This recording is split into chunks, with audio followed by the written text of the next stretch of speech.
Эгерде ата үйлөп кое турган болсо, машалла, Алла разы болсун. Алла разы болсун. Бирок бала өзү бойго жетип, колу күчкө жетип калдыбы, өзү таап, өзү үйлөнсүн. Атасы калды, ушунча чоңойтtu. Атага жардам берип акча тапсын. Өзүнүн мойнунда өзүнчө жоопкерчилик болчу. Үйлөнүү өзү бизде сүннөт. Бирок ата биз бир урп адатта биз айтып коебуз, атанын акыркы милдети деп коебуз да, үйлөнүп коюп атат депчи. Бирок бул шарапаттуу милдет. Түшүнүп Мунун мойнунда жүктөлгөн милдет эмес. Эгерде буну аткарбай, үйлөнтүрбөй которгон болсо, ата күнөөкөр болбойт.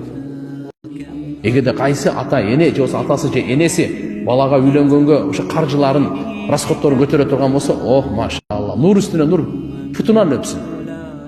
Андай бала ата энесинин путунан өпсүн, пешенесинен эмес, путунан өпсүн.